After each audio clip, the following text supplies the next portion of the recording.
Саламатсыздарбы, урматтуу телекөрүүчүлөр. Эфирде Тегирмен телеберүүсү алып баруучулар менен Периза Сайтбурхан жана Айдын Бакытбек. Биз бүгүн ошол премьер-министрди, акыркы шайланган премьер-министрдин легитимдүүлүк статусу жөнүндө, негизи эле ошол 5-6 октябрда болгон окуялардын жыйынтыгы жөнүндө сөз кылмакчыбыз.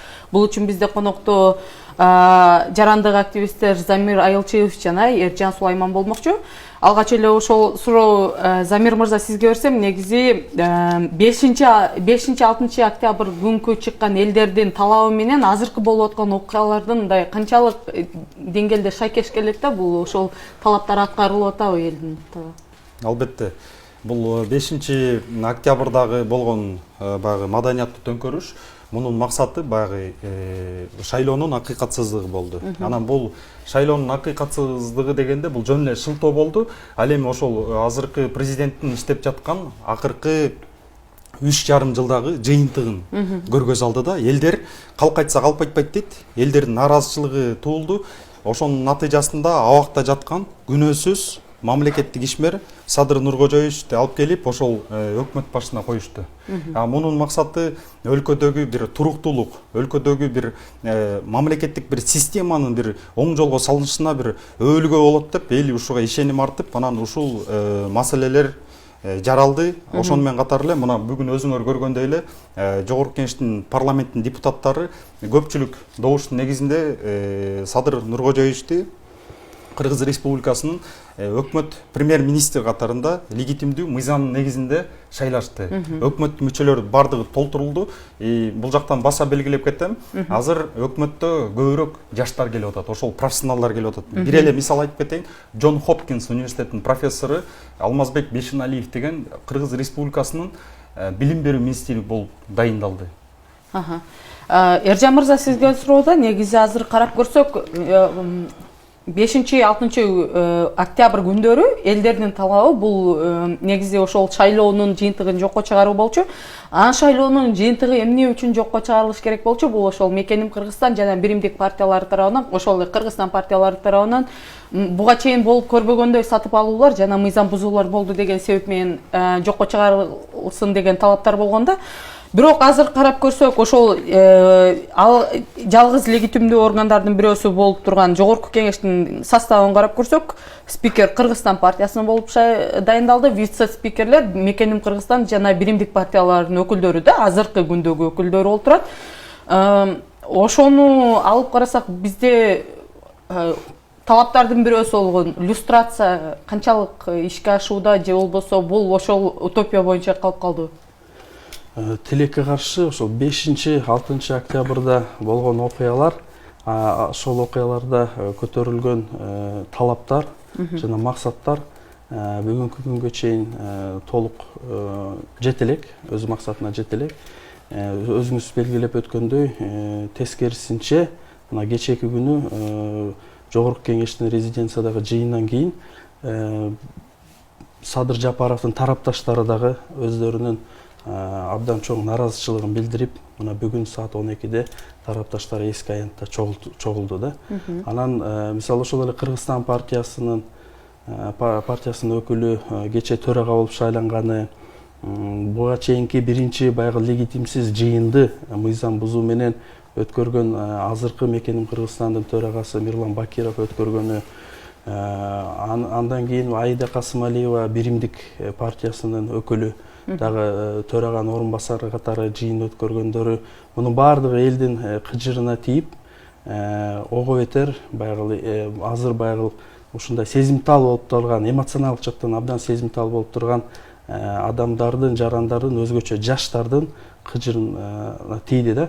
Менин оюмча бул жерде азыркы мисалы легитимдүү бекитилген өкмөттүн маселеси гана эмес, Садыр Жапаровдун, бул жерде жалпы баардык партияларга болгон көз карандысыз жарандардын ишеними жокко учурады деп мен айта алам. Жеке менин ишениммен шайлоого чейин деле өзүмдүн ишенбестигимди ар бир партияга билдиргем. Себеби баягы эле Биримдик партиясынын төрагасынын айткан сөздөрү, программалары боюнча партиялар шайлоого чейин так өздөрүнүн позициясын расмий билдире алышкан жок. Андан кийин 5 октябрда болгон окуядан кийин топтошуп сүйлөшүүлөр жүргүзүлүп, анан биз көргөндөй мына 9 октябрда мурдакы президент Алмазбек Атамбаевдин жанында ошол бир катар партиялар биригип, анан өздөрү атагандай ОПГге каршы жүрүш кылышты да. Анан ошол ОПГге каршы жүрүштө катышкан партиялардын өкүлдөрү азыр биз көрүп атабыз, Садыр Жапаров жетектеген өкмөттүн курамында да пайда болушту. Мисалы, ошол жүрүштү жетектегендердин бири Руслан Казакбаев, бүгүн тышкы иштер министри болду. Илгери мурдакы президент Атамбаевдин ордунда өкмөттө иштеген Новиков азыр вице-премьер-министр болду. Анан жанагыл эле министрдин орун басары болуп жүргөн Кадырбеков азыр министр болду. Ошон үчүн эмнегедир ошол жүрүштө катышкан кээ бир жаштар камалып, ал жүрүштү жетектегендер кээ бирлер ушинтип кызматка жетишип калышты да. Анан бүгүн дагы бир негизи азыркы акыркы учурда маалыматтар күнүнө 3-4 жолу өзгөрүп турганы туруксуз, адамдардын баардыгынын позициясы өтө туруксуз болгону дагы өкүндүрөт. Мына бүгүн кайрадан ата мекен Садыр Жапаровдун өкмөтүн колдойбуз деп чыгышты. Жанар Акаев жыйында жардам көрсөтүүгө даярбыз деген сөздөрдү айтып атышат.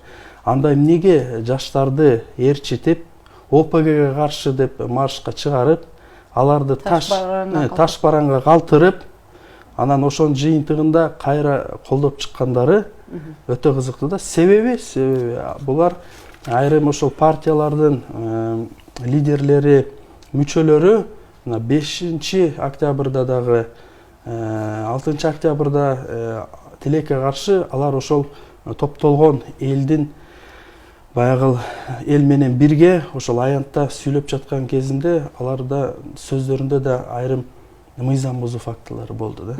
Айрым чакырыктар балким болду. Анан ошол жоопкерчиликтен да коркушканбы саясий лидерлер? Кайра эле алар дагы өздөрүнүн тарапташтарын алдап коюшту да. Рахмат, Замир мырза, мына Эржан мырзанын сөзүнө улай да, ушу 5 октябрдан кийин жаштар иллюстрациясын талап кылганда, ошондой эле эки топко бөлүнүп, 9 октябрда дагы ташбаран болуп кетти да. Анан кайра эле бирок ошол эле 9 октябрда форумдан келген сап башында тургандардын кээ бирлерине, мисалы Темирлан Султанбековго кылмыш иши козголду, массалык башаламан депчи. Ошо Темирландын жанында турган кээ бир, мисалы Руслан Казакбаевдер, ошол эле ошол учурдагы оппоненти Садыр Жапаровдун өкмөтүнө кирип калды, тышкы иштер министри болуп. Бабанов менен мисалы ага кылмыш иштери козголгон жок. Бул жерде тескерисинче эскилерге эмес эле наоборот жаштарга иллюстрация болуп калган жокпу? Жок. Саясатка келе элек жаштарга. Бул жакта азыркы тапта иллюстрация дегенди мен түшүндүрүп кетейин. Бул иллюстрация мурун кийин баягы саясатта жүрүп коррупция кылган мекенге кыянатчылык кылган адамдарга иллюстрация деп аталат да. Бул өкмөттү тазалоо деп. Азыркы тапта бизде чындыгын айтайын, бизде азыркы тапта убактылуу өкмөт, бул техникалык өкмөт деп коет. Мунун максаты бир эле максаты бар. Бул ошол алдыда келе жаткан парламенттик шайлоону, ошону менен катар президенттик шайлоо болот. Ошондо баягы туура бир таза, акыйкаттуу жол менен шайлоону өткөрүп бериш керек максаты. Ал эми өкмөт туруктуу болгондо, Садыр Нуркожоевич айтып атат, өкмөт туруктуу болгондо мен ал жака команданын бардыгын баягы иллюстрация кылабыз, жалаң гана жаш, жөн гана жаш эмес, билимдүү, практик, дүйнөлүк деңгээлде билими бар жаштарды алып келип туруп өкмөттүн структураларына коебуз деп атат. Мындан сырткары эң маанилүү нерсе азыркы тапта Кыргызстанда 14 министрлик, 10 агентство бар. Агентство бул деген министрлик катарында эле кетет да. Ошондо 24 министрлик бар. Ошонун бардыгын кыскартабыз деп атат. Орточо эсеп менен 10 министрликти же 15 министрликти тире. Ошону кыскартабыз деп атат. Ал эми Темирлан Султанбеков боюнча айта кетсем, албетте бул жакта мен да түшүнүксүз болуп калды, адилеттүү айтайын. Себеп дегенде ал митингге чыккандардын көпчүлүгү адилеттүүлүк издеп чыгышты. Балким, мен билбейм, бирок Темирлан Султанбековдун митингден башка дагы бир маселеси бардыр балким. Муну тактап сураш керек. Бирок Темирлан Султанбековдун камалышына мен каршымын албетте. Анткени ал дагы бизге окшош активдүү жаран катары аянтка чыгып өздөрүнүн пикирлерин билдиришти. Бирок мына азыр келатып эле окудум, Темирлан Султанбековду улуттук коопсуздук кызматы үй камагына чыгарды деп. айтты. Замир мырза, ушу мына Атамекен партиясы, Республика партиясы, да башка партиялары, ошо СД партиялары 9 октябрда Садыр Жапаровго каршы чыгышты эле, ОПГ менен биригип алып, ОПГ басымдык кылып депчи. Бүгүн болсо мына Атамекен туруктуулугу үчүн кайра эле премьер Жапаровду колдоп берүүнү чечтик дейт.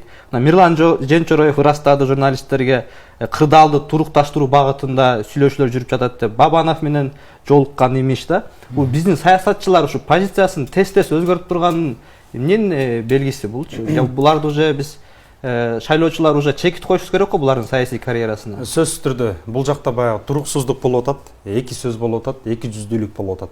Ал эми Садыр Нуркожоевичтин азыркы Кыргыз Республикасынын премьер-министри болуп калганын бирден бир себеби ал ушул калк айтса калп айтпайт, калктын калың катмары ушул инсанды ушул улуттук лидер катарында колдоп жатат. Себеп дегенде өзүңөр билгендей эле Талас областында 148-150 миңге жакын электорат бар. Ал эми түштүк тараптан Ош областынан алып карасак, Кара Суу районунда 160 миңге жакын электорат бар. Бул эмне дегенди билдирет? Түштүк тараптын доминанттуулугу көп болду, электорат көп болду. Түндүк тараптан да көп болду. Шайлоочулар баягы каалоону каалаган адамдар өкмөт башынан Садыр Нуркожоевичти каалагандар абдан көп болуп атат. Ошого азыркы сиз атап өткөн жогорудагы төмөндөгү партиялар булар өздөрүнө ишенбеди, калктын калың катмарын колдоосун көрдү дагы, ошон үчүн аргасынан шайлап берүүгө мажбур болушту. Анткени булар антпегенде башка жол жок болот эле, буну шайлабайт эле Садыр Нуркожоевич. Ошондуктан бул жакта калктын ролу абдан чоң. Сиз азыр элдин колдоосу жөнүндө айтып кеттиңиз да, бирок ошол эле эгер кайра шайлоого келе турган болсок, Мекенчилик партиясынын эң башкы бир лозунгдардын бири ошол Садыр Жапаровду түрмөдөн чыгарабыз, аны ошол саясий аренага кайра кайтарабыз деген болчу да. Бирок ошого карабастан, мисалы үчүн 7% жетип жетпеген добуш алды да, акыркы колду эсептөөлөр боюнча билбей калдым, бирок ага чейин 7% бир күн жетип, бир күн жетпей аткан болчу да. Ошонун себеби эмне эл чындап эле ошончол колдой турган болсо, эмне үчүн Мекенчилик партиясынын мындай шайлоодогу жыйынтыгы ушундай болуп калды. Бул жакта да саясий оюндар бар. Мына айтып коюш керек. Анткени мына өзүңөр билгендей эле Мекенчилик партиясы, Бүтүн Кыргызстан партиясы мындан да жогорку өлчөмдөгү пайыздагы добушту алмак. Сөздүн ачыгы. Анткени калың катмар ошол нерсени талап кылып атат. Ошол сыңарында эле Мекенчилик партиясына да колдогондор абдан көп. Анткени мына Садыр Нуркожоевич убагында ошо өлкөдөгү эң чоң маселе болгон бул чек ара маселеси. Баткендеги тажиктер боюнча мисалы делимитация, демаркация маселесин 2005-жылдан бери көтөрүп атат мисалы. Ошол маселелердин баарын көтөргөн, элдин ишенимин баягы алган адамда. Бул адамдарды баягы кыргызда жакшы сөз бар, бир баатыр төрөлсө аркасынан эки ит төрөлөт деген сыяктуу эле, туулат деген сыяктуу эле ошондой болуп атат бул жакта. Иштейм деген адамдарды иштетпей жатышат. Убагында өзүңөр билгендей эле мына кыргыз мамлекетинин түптөөчүсү Жусуп Абдрахманов, же болбосо Исхак Разаков сыяктуу аталарыбыз ушундай кыргыздын ичинен чыккан чыккынчылардын натыйжасында кызматтан кол жууп, мамлекетке кызмат кыла албай калышкан. Эми ошол нерсени биз кайталап албайлы, кайра азыркы заманда деп атабыз да. Ошондуктан Мекенчилик партиясын өткөрөбүз же өткөрбөйбүз дегени бул жактан дагы бай элдин кызыкчылыгында карашты, эл эртең күнү дүрбөп кетеби, эл сыртка чыгабы деген нерседен коркутушуп да ошентип ойлоп атышты. Бул жакта саясий оюн. Чоң рахмат. Эржан мырза, сизге суроо. Азыр иллюстрация жөнүндө сөз кылып кеттик. Иллюстрацияны азыр карап көрсөк, эгер толугу менен иллюстрация кылуу жагы бар, бул абсолюттук иллюстрация. Мурдагы депутат барбы, министр барбы, же болбосо жанагы жогорку рангдагы чиновниктердин баарын жокко мындай мамлекеттик кызматтан алуу бар да. Анан экинчи түрү бар. Бул мисалы үчүн ошол эле Өмүрбек Абдрахманов мурдагы депутат сунуштады.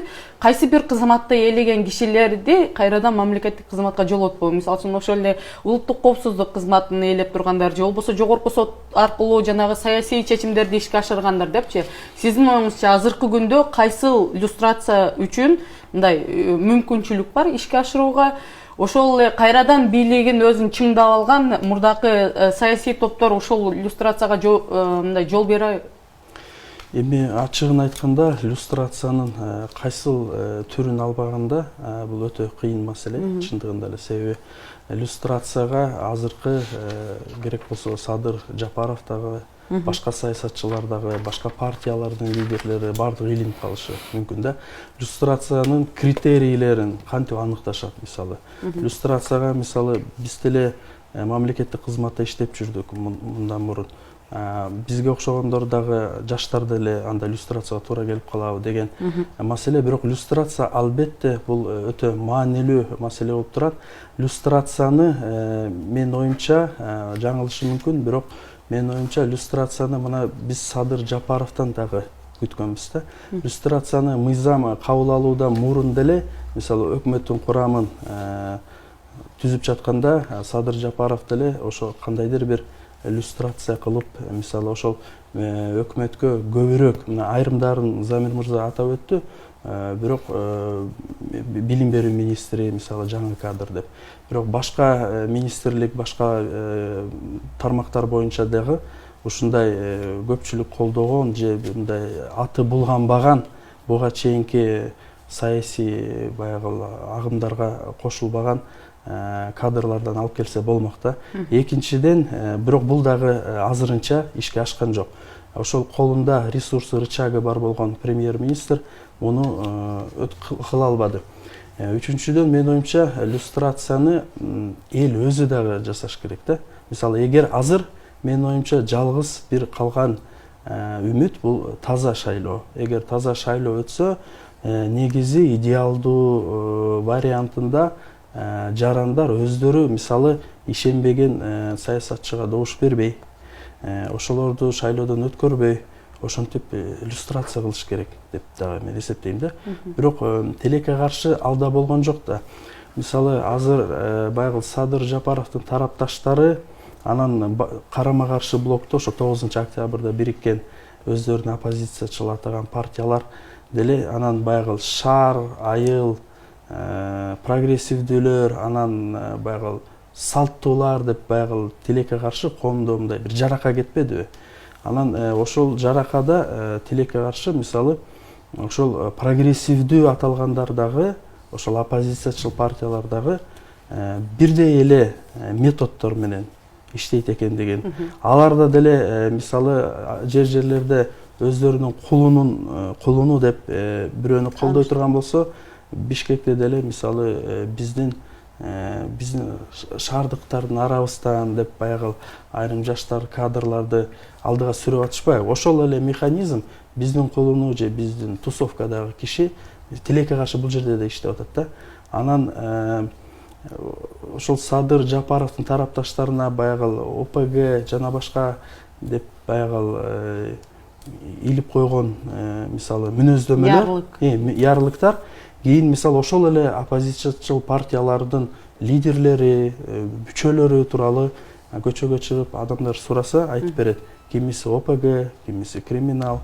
Анан ошон үчүн мындай чоң планка талап коердон мурун ошо саясий күчтөр дагы өздөрүнө бир мындай көңүл бурса дейм да. Бирок иллюстрация мыйзамы балким ошол таза шайлоодон кийин келген парламент ошол иллюстрация мыйзамын караш керек. Себеби шайлоо таза өтүш керек деп эсептейм. Бул жалгыз ошол туура бир үмүт калды да, таза үмүт. А эгер азыркы парламент 6-чакырылыш карай турган болсо, анда булар өздөрүнө каршы, өздөрү мындан ары саясий процесстерге катышпаш керек деген өңүттө мыйзамды караш керек болуп калат да. Ошон үчүн азыркы парламенттин курамына эч кимде эч кандай ишеним жок. Эми туруктуулук үчүн Садыр Жапаровду бүгүн колдошту, ушул процесстер болуп атат, бирок кийин жаңы чакырылыш караш керек деп ойлойм. Замир мырза, мына таза шайлоо жөнүндө сөз болуп кетпедиби? Бул учурда мына өкмөткө нааразычылык 5-6 октябрда бул алар колдонгон административдик ресурс болчу. Өкмөткө ошондой эле 7-этаж Ак үйдөчү. Бирок эң негизги күнөө бул жерде борбордук шайлоо комиссиясында да эмне үчүн эл, саясатчылардын эң негизги көңүлү өкмөттү алмаштырууга бурулуп кетти да. Бул жерде эң биринчи борбордук шайлоо комиссиясынын жоопкерчилигин карап, эмне үчүн таза шайлоо өткөрө алган жок? Бардык партияларга бирдей мүмкүнчүлүк бере алган жок? Эмне үчүн башламандык болуп кетти? Анан толук ушу борбордук шайлоо комиссиясынын жоопкерчилигин карап, аларды толук алмаштырыш керекпизби таза шайлоо үчүн? Бизде гарантия жок да, булар ушул эле состав кайра жаңы таза шайлоо өткөрүп берип, эгерде мурун мекеним Кыргызстан биримдик көйгөй болсо, эми азыр мекенчилик көйгөй болуп кетпейби? Ооба, туура. азыркы тапта бул өкмөттү басып алуунун эң башкы максаты бул жакта деген ошол жанагы борбордук шайлоо комиссиясы бул түздөн түз өкмөткө баш ийет.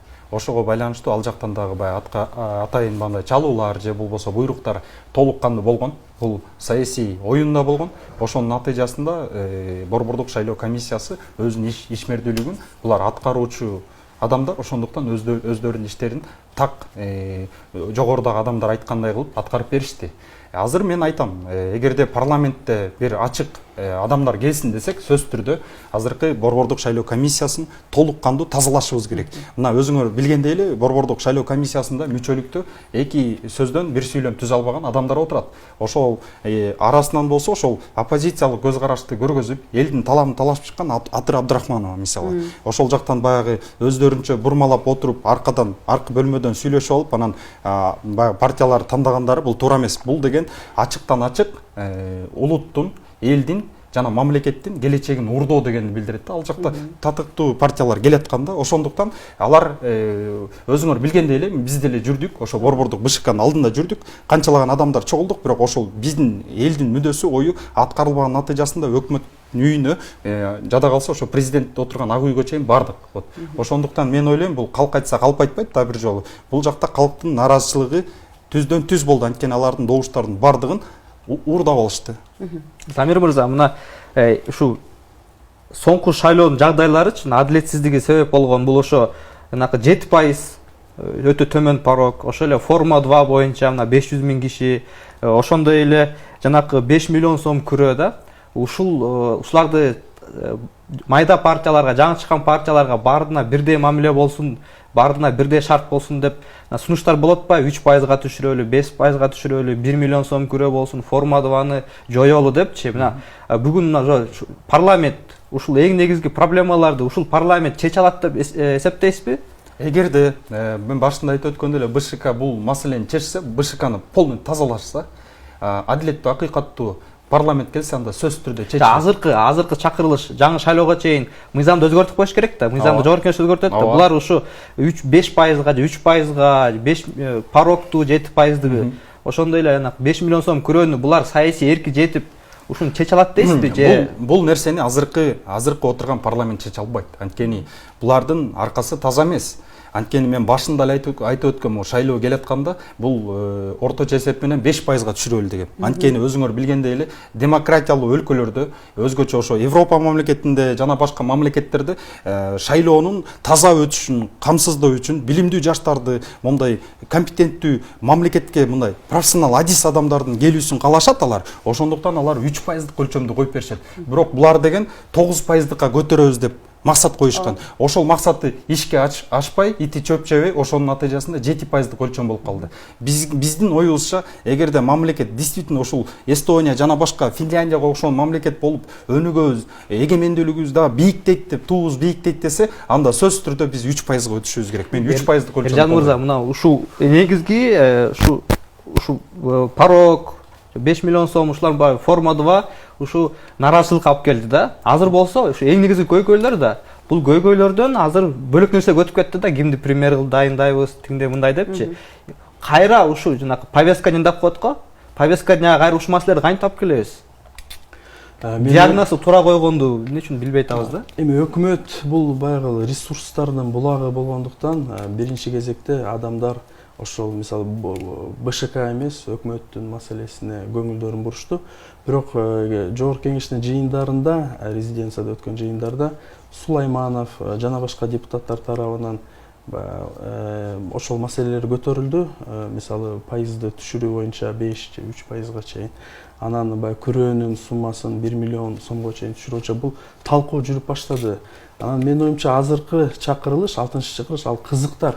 Ушундай мыйзамга өзгөртүү киргизүүгө эмнеге дегенде азыркы чакырылыштагы бир бол, республика, мисалы партиялар, алар атамекен, алар өтпөй калышты. Мисалы алар ошол 7%га жетпей калышты да. Эми шайлоонун албетте бул жыйынтыгын бир чындык катары эч ким кабыл алган жок. Балким таза өткөндө башкача болмок.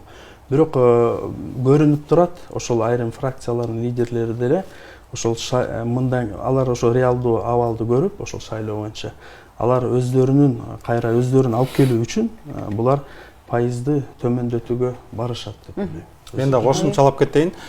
Бул жакта болсо баягы өзүңөр жана башында белгилеп өткөндөй, азыркы кыргыз саясатчыларында, кыргыз партия, Кыргызстанда саясий партиялардын лидерлеринин ою 2 мүнөт сайын өзгөрүп турат, аны билесиңер.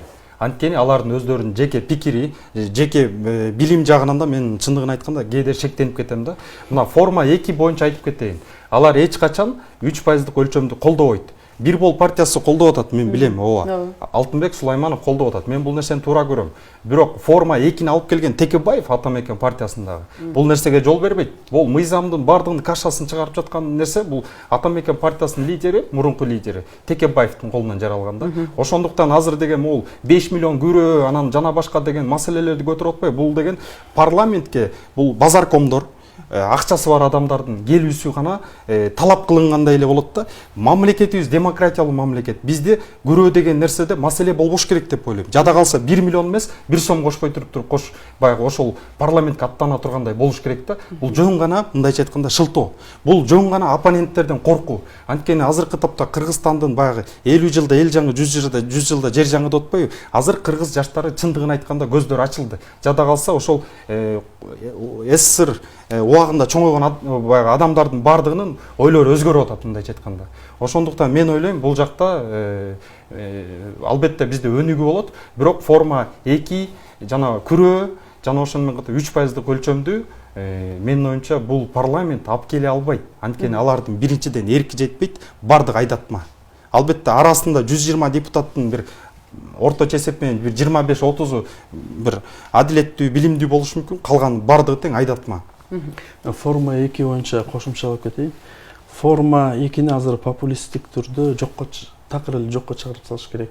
Андай нерсе, процедура болбош керек деп атышпайбы?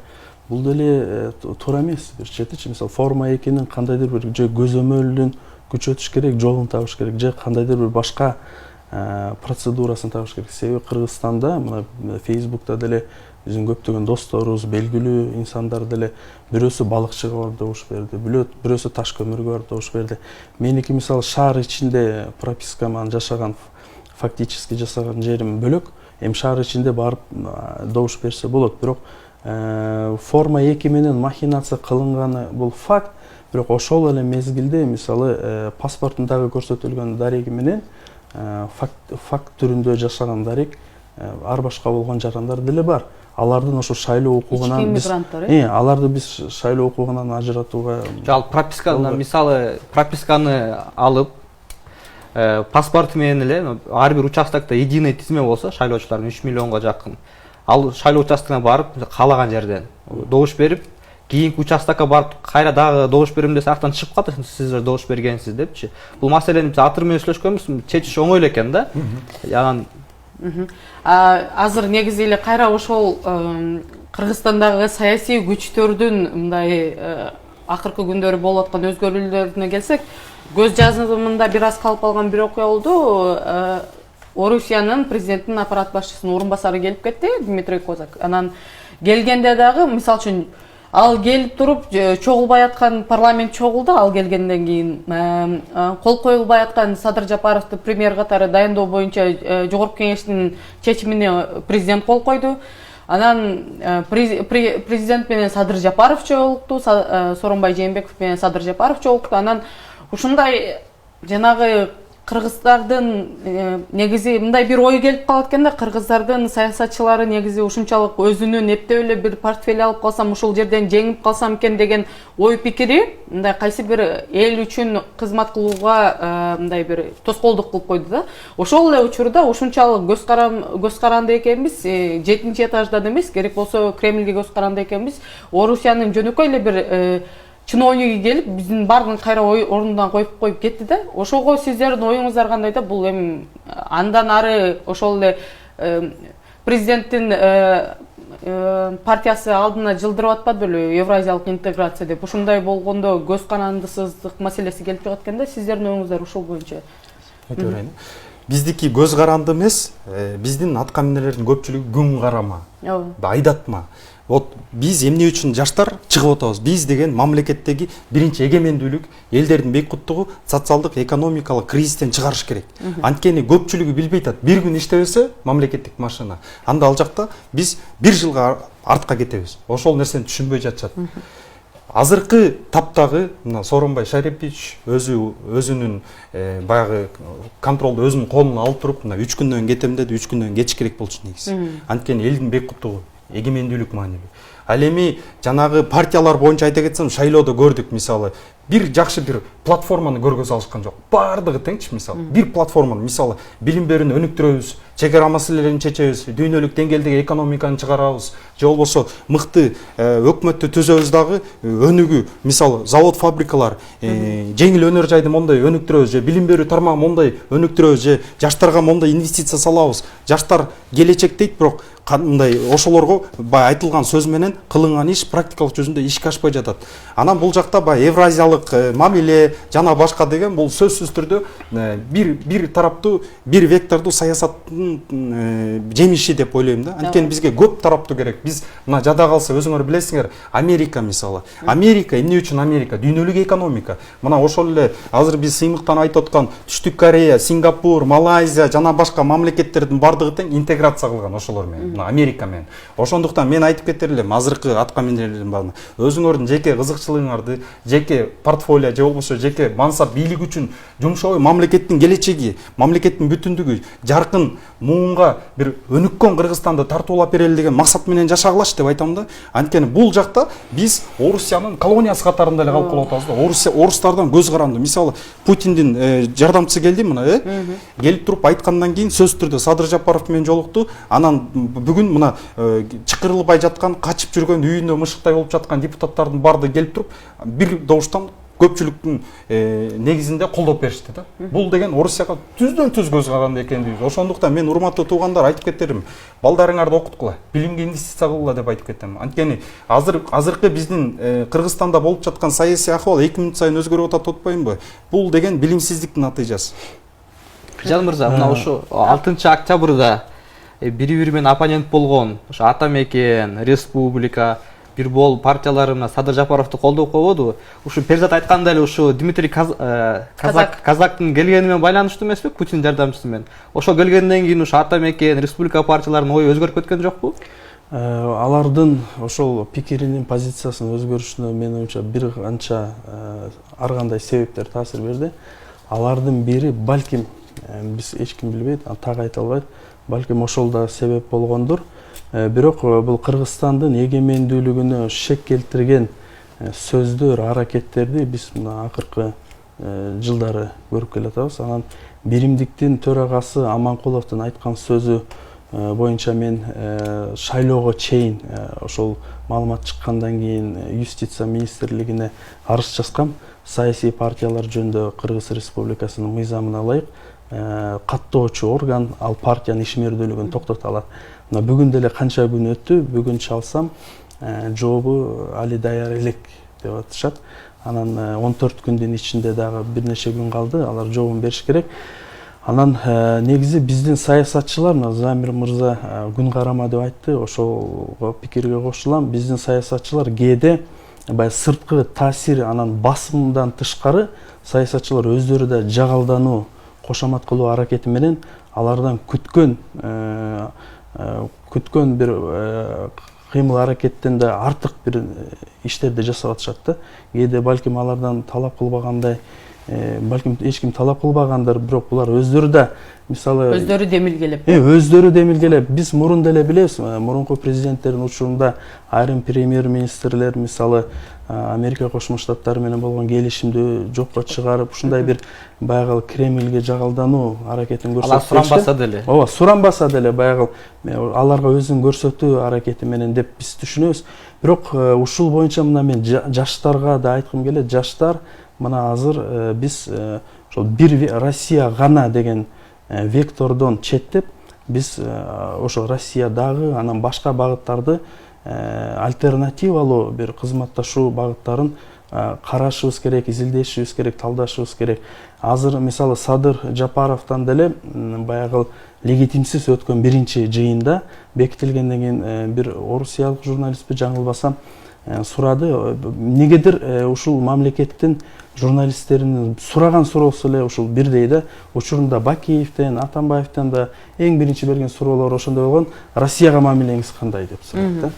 Анан ошондо Садыр Жапаров кыргызча жооп берип, баягы бир чети сүйүндүрүп, бир чети жообунун мазмуну мына мен канааттанган жокмун да. Себеби ал баягы Кыргызстан тарыхына кайрылып, Ысык Көл областы биринчилерден болуп, Боронбай бийдин учурунда Россияга багынган деген ушундай тарыхтын үзүндүлөрүн мен ушу биздин чоңдордун, аткаминерлердин оозунан уккум келбейт да. Мисалычы, кайсыл облус качан биринчи кирген, анан биз баягы тарыхый байланышыбыз бар, карай турган башка багыттарыбыз жок дегендей, бул да бир терс көрүнүш. Ошон үчүн жаштар, мына кийинки муундар, биз мындай күн карамалыктан айрылып, биз кайсыл бир кошуна мамлекеттер менен тең ата мамиле жүргүзүшүбүз керек деп ойлойм. Замир мырза, сизге суроодо азыр эми канчалык кайсыл жолдор менен болбосун, мисалы үчүн Садыр Жапаровдун өкмөтү негизи азыр ишке киришти. Анан карасак, көбүнчөсү мурда иштеп жүргөн эле кишилер, анан ага карабастан, бирок азыркы күндө мисалы үчүн мамлекетти күтүп турган чоң нерселер бар.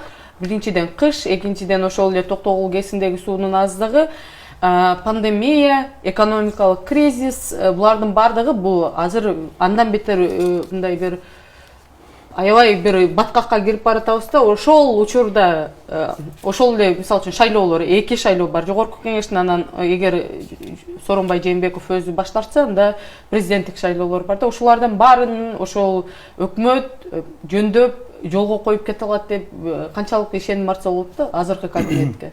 Мен азыркы тапта Садыр Нуркожоевичтин азыркы түзүлгөн өкмөтүнө канааттандым. Албетте жакшы, себеп дегенде эгерде бардык министрлердин баарын алып туруп жаңылап салганда, ошол жана сиз айтып өткөн жана кыш маселеси бар, жана ошондой эле башка жана пандемия келип атат, мисалы экинчи толкун деп атат, тилекке каршы болбой эле койсун, ошондой эле нерселер келип атат. Ошол себептен жанагы эски министрлерди ошого байланыштуу калтырды, анткени алар ошол пландын негизинде иштеп атышкан да.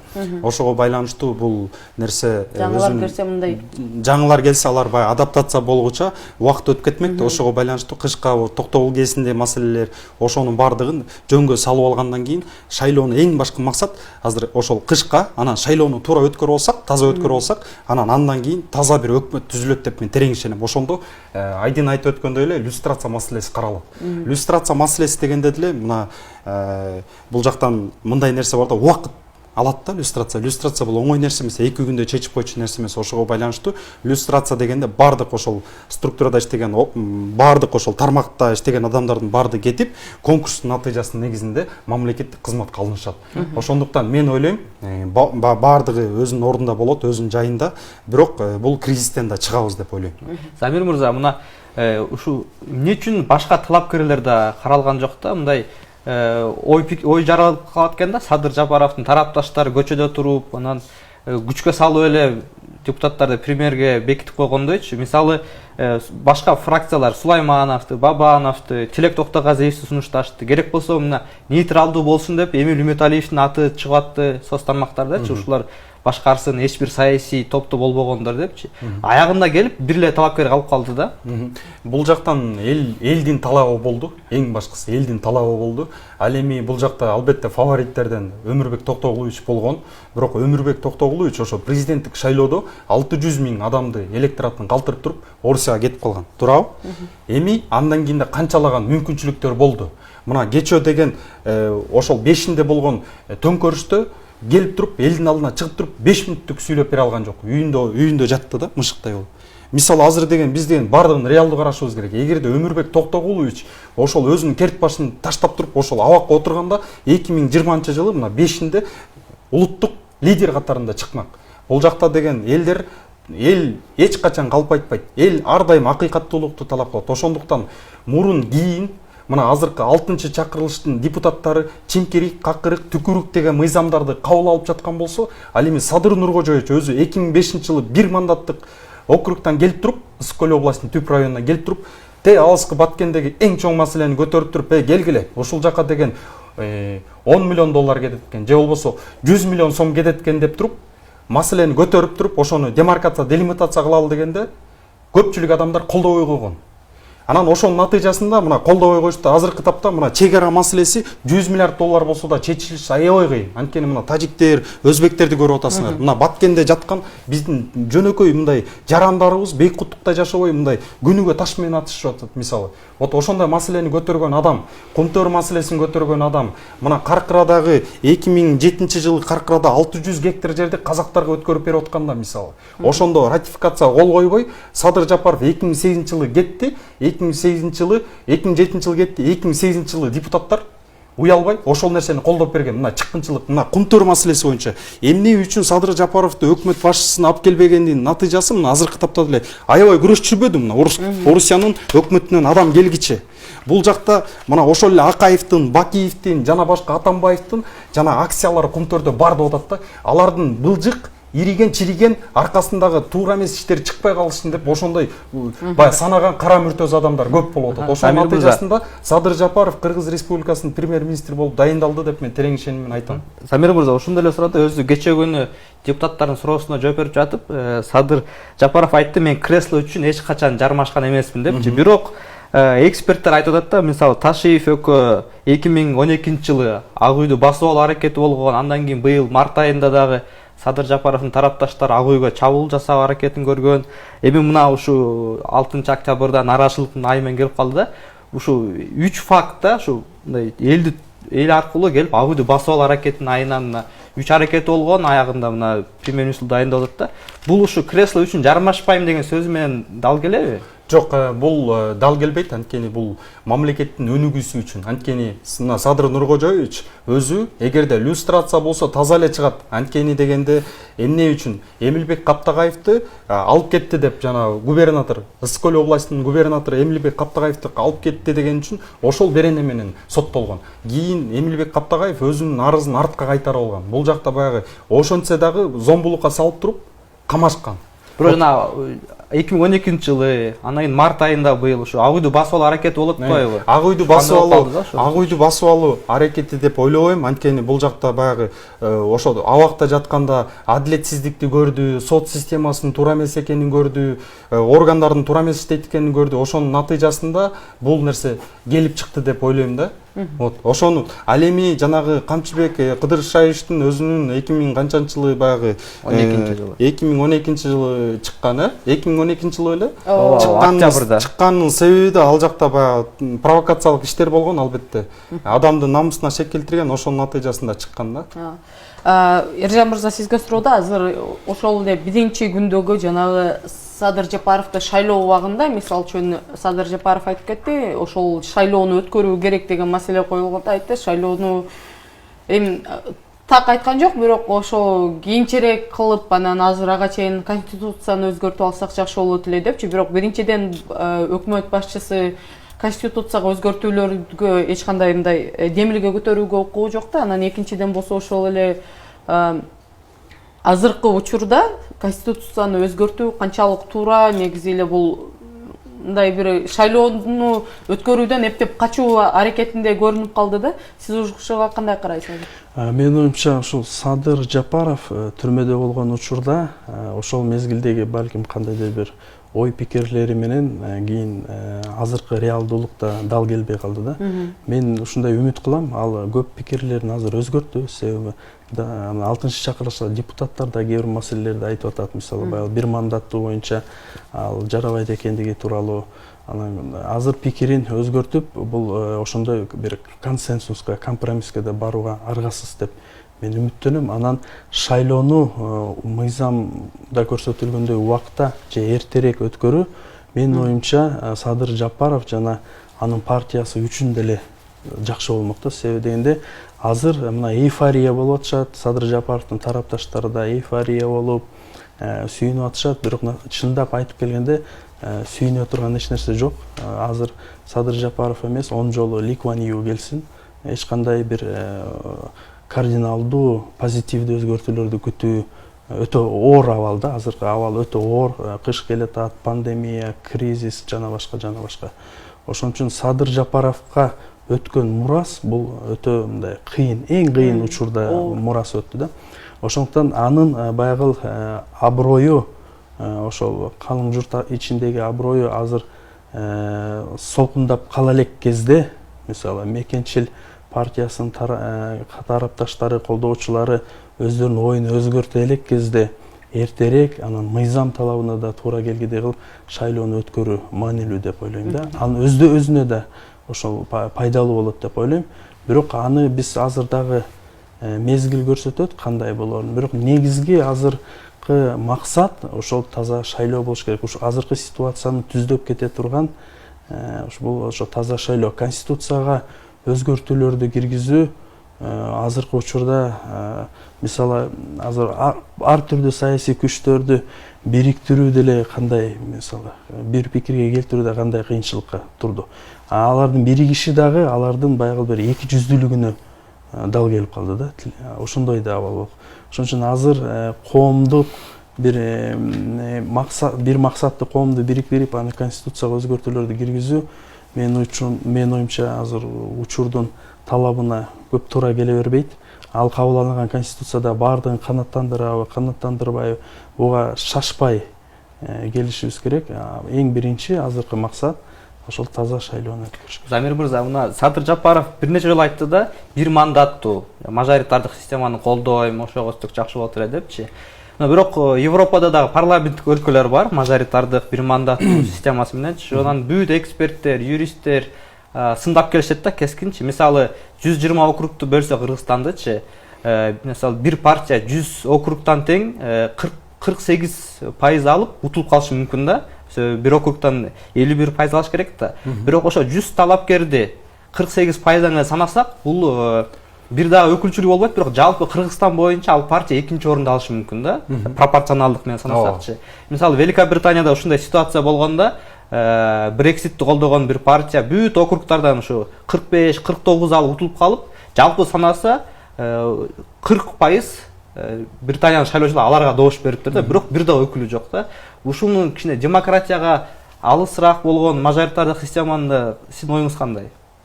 Албетте азыр Садыр Нуркожоевичтин көтөрүп жаткан демилгеси бул бир мандаттуу. Анткени бир мандаттуу болгондо ошол Кыргызстанда азыркы тапта 40 район бар, Бишкекте 4 район бар. Баш аягы кошкондо 44 район бар. Ар бир райондон ошол эли үчүн, жери үчүн күйгөн азаматтар келип, ошол элдин мүдөөсүн, элдин максатын ошону менен катар эле өздөрүнүн жашаган райондорун өнүктүрсүн деген максатта айтылып атат да. Анан бул нерсе албетте менин пикиримде, эгерде алып карасак партиялык биз парламенттик өлкөбүз азыркы тапта. Биз болсо партиялык жактан кетсек, преференциалдык нерсени алсакпы деп ойлойм. Анткени дегенде бул жактан деген ошол партиянын ичиндеги сексуалдуу жана башка адамдар келбейт деп ойлойм. Бул жакта эң татыктуу ошол мен башында айтып өткөндөй эли жери үчүн күйгөн мыкты адамдар тандалып келет деп ойлойм да.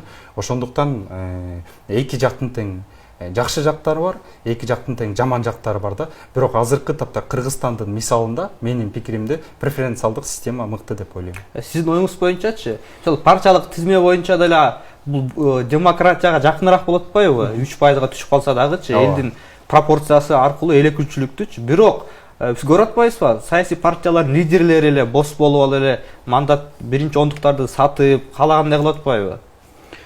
Менин оюмча бир мандаттуу болгон, мажоритардык болгон учурда деле сатып алуулар жана башка махинациялар, мыйзам бузуулар болуп келген. Анда да көйгөйлөр болгон. Анан преференциалдуу азыркы системада деле ошондой көйгөйлөр бар. Анан бирок баарынан маанилүү көйгөй бул баалуулуктар да. Бул Кыргызстандын келечегин аныктоодо, жаркын келечегин курууда Кыргызстандын жарандары кандайдыр бир баалуулуктардын айланасында бириксе, ушул туура жол болмок деп ойлойм. Бул албетте ошол пропорционалдуу системада ошол бул партиялардын сапатынын төмөндүгү же партиялар иш жүзүндө шайлоо алдында гана баягы парламентке келүү үчүн уюшулган бир саясатчылардын тобу катары болуп калгандыгы пропорционалдык системанын күнөөсү эмес. бул биздин ушул саясий реалдуулуктун бир айыбы. Ошон үчүн менин оюмча эң кеминде аралаш болуш керек. Эң кеминде аралаш кылса болот. Же болбосо пропорционалдуу системага айрым өзгөртүүлөрдү киргизиш керек. Ошол преференциалдуу добуш берүүнү, бирок баардыгын идеалдаштыра берген туура эмес. Мисалы преференциалдуу добуш берүү системасы кирген учурда деле мына жаштар, ошол эле биз талап кылып аткан жаштар, таза, билимдүү инсандар, аларды мисалы калың журт тааныбайт да. Преференциалдуу системада алар кандай талапкерлерге добуш берет дегенде, ал добуш алабы же албайбы, же ошол эле жылдыздарга, спортсмендерге, ошол эле таанымал фамилияларга эле элдер добуш берип коебу, анын да көйгөйү бар. Ошон үчүн бирок негизи Кыргызстан, менин жеке пикиримде, партия институттарын куруу үчүн партиялуу системаны өнүктүрүүгө ошол туура бир багытты, жолду тандап алыш керек да. Кайрадан артка кетип, анан кайрадан болбойт. Себеби мына биздин айланадагы мамлекеттерде деле керек болсо ошол эле Орусияда бардык жерде ошол партиялуу система иштеп жатат. Биз бир мандаттууга кайтып келгенибиз туура болбой калат. Ар бир талапкер, мисалы, бунун да кооптуу жери ошол округдардан 44 округдан шайланган талапкер бир районду алсаңар, мисалы, ал жерде бир 2 уруу болуп бөлүнүп калат элдер. Мисалы, бир районду алсаңар, бир 2 уруу болуп, анан 2 уруудан бир талапкер чыгып, анан кокту колот, уруу, үй бүлө, урук болуп элдер бөлүнүп, анан ошол бир тараптан келип чыккан, утуп келип чыккан талапкер, мисалы, анан кийин өкмөткө барып калса, анан ал ошол өзүнүн уруусуна, өзүнүн көчөсүнө кызмат кылат. Анан бул деген кайра кыргыздардын биздин баягы бөлүнүүбүзгө дагы бир терс таасирин берет. Ошондуктан биз жалпы эл идеялар, баалуулуктардын айланасында Баткен, Ысык көл айырмасы жок кандай аралыктарда округдарга бөлүнүп албай, биз идеялардын, баалуулуктардын айланасына биригишибиз керек. Анын үчүн партиялар сапаттуу жана баалуулуктардын менен айланасында бириккен курам түзүш керек да. Ошондо элдер өздөрү тандаган, мисалы, багыт боюнча, баалуулук боюнча өздөрүнүн добушун беришет. Замир мырза, сизге суроодан кошумча айтып кетебиз. Мына биздин конституцияны өзгөртүш керек деп биздин саясатчылар айтып берет да, бирок Оксфорд университетинин профессору, белгилүү юрист Рената Уит, ошондой эле Европа адам укуктарынын соту Андраш Шая деген белгилүү Европада легендарлуу юристтер биздин конституцияны абдан макташат, ошактагы болгон механизмдерди абдан макташат да. Болгону проблема кичине авторитардык өлкө болуп, ошактагы нормалар тынсызсыз иштебейт деп ошондой эле проблема дейт да. Ошо нормаларды эле иштетип кетсеңер эле бул абдан идеалдуу конституция деп айтышат да. Сиздин оюңузча конституцияны өзгөртүү бул жөн эле популизм эмеспи? Азыркы тапта буга чейин популизм болуп келген, бирок азыркы тапта конституцияны өзгөртүш керек. Анткени мен башында айтып өткөндөй эле Өмүрбек Чиркешевич өзүнүн убагында өзүнө ылайыктап, жана ошону менен катар эле башка уруу коррупционерлерге ылайыктап ошол конституцияны иштеп чыгышкан. Мисалы деген бир 3 тоокто урдаган адам, мисалы 3 тоокто урдаган адам, мисалы орточо эсеп менен бир кишини өлтүргөн адам менен экөө 18 жылга соттолот да. Бул нерсе туура эмес. Мисалы бирөөнү соттосо, 18 жылга соттосо, эгер ал мурун кийин соттолбогон болсо, аны болсо үй камагына чыгарып коюшат. Мисалы, бай жеңилдетип. Экономикалык иштер боюнча. Экономикалык иштер боюнча. Мисалы, бул жакта деген, бул жакта түздөн түз коррупциянын бар экенин көргөзүп атат. Мисалы деген, баланы 18 жылга соттойбуз, ой деп ата-энеси келип, туугандар келип акча беришет, бул коррупцияга жол ачылып атат. Ошондуктан мен айтып кетер элем, бул конституциянын толугу менен буга чейин популизм болуп кетсе, азыр реалдуу түрдө кардиналдуу реформа кылыш керек. Бул өтө маанилүү, бул жарандар үчүн, мамлекет үчүн. Мен айтып кетер элем сунуш катарында, бизге 93-жылы кабыл алынган конституциябыз бар, ошол нерсени артка кайтарып келсек мыкты болмок деп ойлойм. Ал эми жанагы партиялык жана бир мандаттуу, ошону менен катар эле жана партиялык деп атпайбы, бир мандаттууда деле албетте мен баягы плюс жактары бар, анан жакшы жактары бар деп атам да, жаман жактары бар, анан партиялыктын да жакшы жактары бар деп атам. Мисалы, кокту колот болуп, көчө болуп, уруу болуп бөлүнөт деп атпайбы, мисалы. Бирок партиядан деле ошондой. Мисалы, Кыргызстанда 300гө чамалуу партия бар, мисалы. Калдайган дүйнөнүн биринчи экономикасы болгон Америкада эки эле партия бар, мисалы. туурабы? Акта партия көп, бирок бийликте экөө эле да. Бийликте мисалы. Чоң партиялар. Бирок бизде азыркы тапта мына өзүңөр деле көрдүңөр 15-16 партия жогорку кеңешке баратат. Бул деген түздөн түз улутту бүтүн Кыргызстанды бөлүп жаргандыкка барат. Ошондуктан биз мен сөзсүз түрдө кошулам, партиялык институтту бекемдешибиз керек. Алардын билимдүүлүгүн, алардын кайсы тарапта кетип бараткан. Мисалы, силерге бир нерсе айтып кетейин. Ата мекен партиясы бул социалисттик партия мисалы. Ал эми КЛДП, Жанар Акаевдин партиясы бул либералдар. Экөөнүн кошсо каны кайнабайт. Ошондуктан бизде сабатсыз жарандар, сабатсыз саясатчылар. Ошол партиялар жөнүндө сөз болуп кеткенде акыркы суроолордун бири сизге Ержан мырза сизге суроодо акыркы шайлоо бул көрсөттү элдерден эч кайсы бир партияга же болбосо саясий күчтөргө эч кандай ишеними жок. Мисалы үчүн ошол эле биримдик же болбосо Мекеним Кыргызстан партиялары мындай жетиштүү добуш ала алышты, Кыргызстан үчөө биригип туруп. Булардын бардыгы биринчиден акчанын күчү менен болду, жана административдик ресурстардын күчү менен болду. Ошол жердеги ар кандай уюшкан кылмыштуу топтордун мүчөлөрү кошулуп, ошол уйиктерде бардыгын мондай бюллетендерине чейин текшерип турган видеолор бардыгы элге тарады да. Негизи эле андан ага чейинки бардык сурамжылоордо элдин бардыгы барына каршы добуш беребиз деп аткан болчу да, көпчүлүктү барына каршы же болбосо эч ким жакпай атат деген нерселер болгон.